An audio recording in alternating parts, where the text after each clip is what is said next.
मेरे प्रिय मित्रों, शिवम डिवाइन में आप सबका स्वागत है। आज हम आपके लिए गुरु शिष्य और एक यक्षिणी की एक अनोखी कहानी को लेकर आए हैं।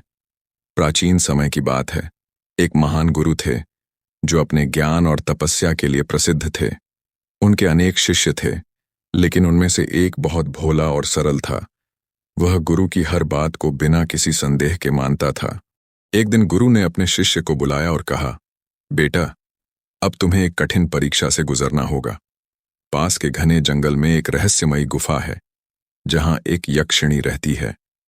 वह अत्यंत सुंदर और मायावी है। तुम्हें उससे मिलकर वापस आना होगा, लेकिन ध्यान रखना, उसकी बातों में न आना। भोला शिष्य गुरु की आज्ञा लेकर जंगल की ओर चल पड़ा। जैसे ही वह गुफा के पास पहुंचा, वहां उसे एक अद्भुत सुंदर स्त्री दिखाई दी। वह यक्षिणी थी।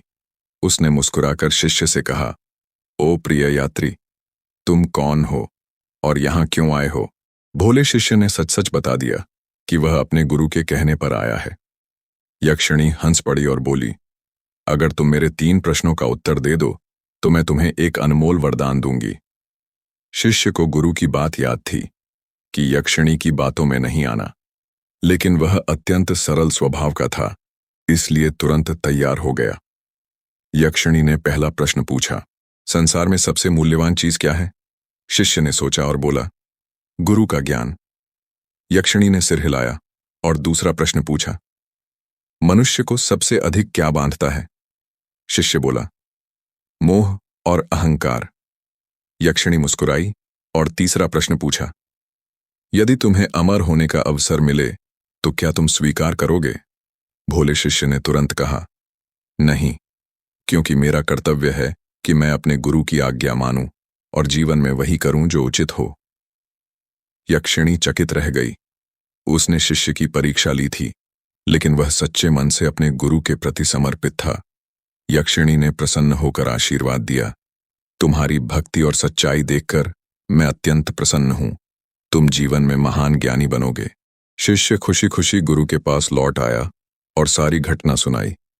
गुरु ने आशीर्वाद दिया और कहा, सच्चे शिष्य को कभी भी छल, मोह या लोभ से डगमगाना नहीं चाहिए। तुमने जो परीक्षा उत्तीर्ण की, वही सच्चे ज्ञान का मार्ग है। इस प्रकार भोले शिष्य की निष्ठा और ईमानदारी ने उसे महान बना दिया। शिष्य ने गुरु की परीक्षा सफलतापूर्वक उत्तीर्ण कर ली थी, लेकिन उसके मन में यक्षिणी के रहस्य को लेकर जिज्ञासा बनी रही। उसने गुरु से पूछा, गुरुदेव, यक्षिणी इतनी शक्तिशाली थी, फिर भी उसने मुझे कोई नुकसान नहीं पहुंचाया, ऐसा क्यों? गुरु मुस्कुराए और बोले, बेटा, यक्षिणी केवल उन्हीं को वश में कर सकती है जो मोह और लालच में फंसते हैं। जो अपने पथ पर अडिग रहते हैं, उन्हें कोई भी मायावी शक्ति डगमगा नहीं सकती। लेकिन अभी तुम्हारी परीक्षा पूरी नहीं हुई है। शिष्य आश्चर्य में पड़ गया। गुरुदेव, क्या अभी और परीक्षा बाकी है? गुरु ने कहा, हाँ, अब तुम्हें उसी यक्षिणी से एक अमूल्य रहस्य प्राप्त करना होगा। वह रहस्य संसार को अंधकार से मुक्त कर सकता है। लेकिन याद रखना, तुम केवल सुनोगे, परंतु कोई लालच नहीं करोगे।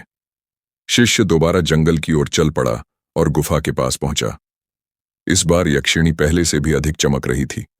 उसने हंसते हुए कहा, लगता है तुम्हें मुझसे फिर कुछ चाहिए। शिष्य ने सिर झुकाकर कहा, मैं ज्ञान का इच्छुक हूं। मुझे वह रहस्य बताइए जिससे संसार को अंधकार से मुक्त किया जा सके। यक्षिणी ने गंभीर होकर कहा, यह रहस्य बहुत ही साधारण है, लेकिन इसे समझने वाले बहुत कम लोग होते हैं। सुनो, असली प्रकाश बाहरी रोशनी में नहीं, बल्कि आत्मा के ज्ञान में है।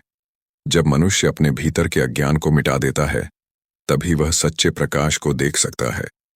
शिष्य ने सिर झुकाया और कहा, धन्यवाद देवी, मैं इस ज्ञान को अपने गुरु के साथ साझा करूंगा। यक्षिणी मुस्कुराई और बोली, तुम सच्चे शिष्य हो। जाओ और इस सत्य को संसार में फैलाओ। शिष्य जब वापस पहुंचा तो गुरु ने उसकी आंखों में चमक देखी।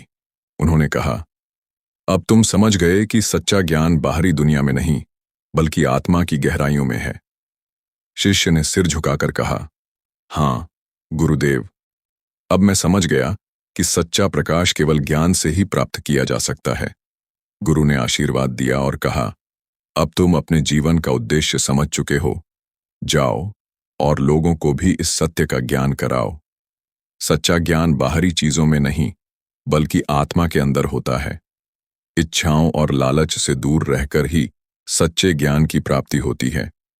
एक सच्चा शिष्य वही है जो केवल ज्ञान प्राप्त ही नहीं करता, बल्कि उसे दूसरों तक भी पहुंचाता है।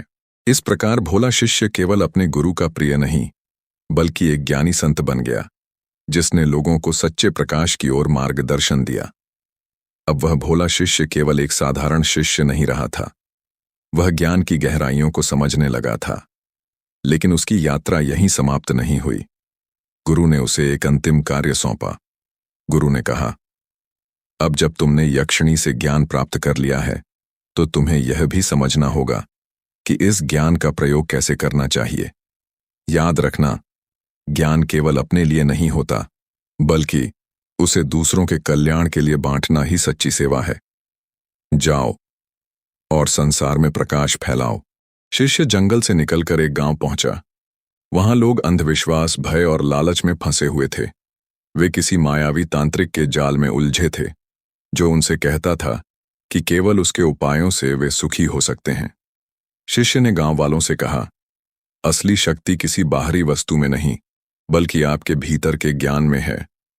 अगर आप सत्य को समझेंगे और अपने भीतर प्रकाश लाएंगे, तो कोई भी तांत्रिक या मायावी शक्ति आपको नुकसान नहीं पहुंचा सकती।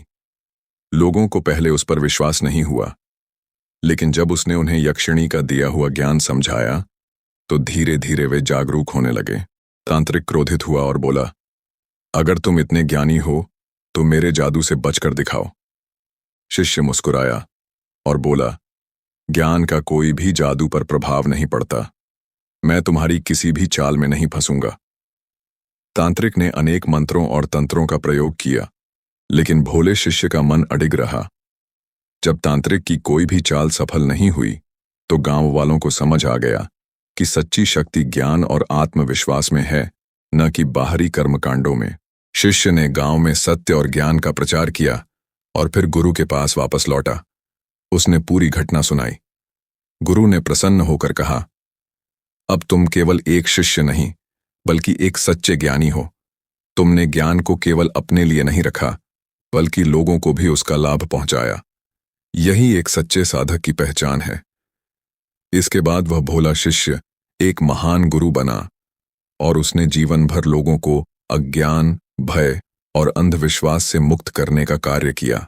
इस कथन का तात्पर्य यह है कि सच्चा ज्ञान वही है जो दूसरों के जीवन में बदलाव लाए। अंधविश्वास और भय को केवल आत्मज्ञान और आत्मविश्वास से मिटाया जा सकता है। एक सच्चा साधक वही होता है जो अपने ज्ञान को अपने तक सीमित नहीं रखता, बल्कि उसे पूरे संसार में फैलाता है। इस प्रकार एक साधारण शिष्य से शुरू हुई यह यात्रा एक महान गुरु के जन्म का कारण बनी। ऐसे ही प्रेरणादायक वीडियो बनाने के लिए हमें प्रेरित करें और हमारे चैनल को सब्सक्राइब करें और वीडियो को लाइक, कमेंट और शेयर करें। धन्यवाद।